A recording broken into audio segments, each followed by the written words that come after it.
Hey, welcome to Tutorial Lore. This video explains the Exchange Bank of Missouri mobile banking app and whether it's worth using. Quick disclaimer.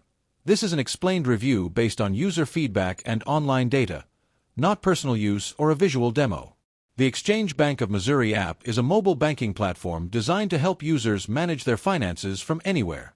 It allows customers to check account balances, view transaction history, transfer funds between accounts, deposit checks using mobile check deposit, and pay bills directly through the app.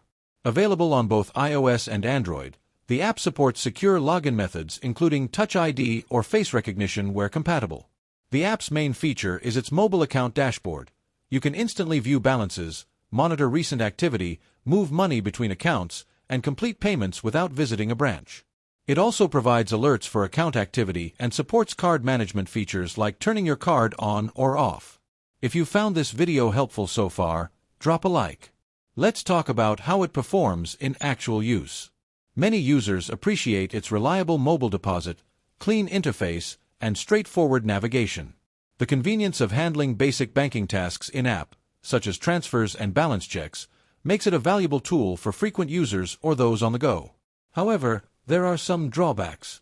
Some advanced banking features may still require branch visits or external customer support. Mobile check deposit limits and transfer capabilities may depend on the account type. Occasionally, users have reported slower load times during updates or minor glitches in certain device models. In summary, the Exchange Bank of Missouri app may be worth using if you want a convenient, mobile-centric way to manage your bank accounts, deposit checks, transfer money, and pay bills from anywhere. However, if you require highly advanced financial planning tools or multi-bank aggregation, you may need supplementary services. This is not a commercial or paid promotion, but an informational video. For inquiries, contact the email address stated in the description.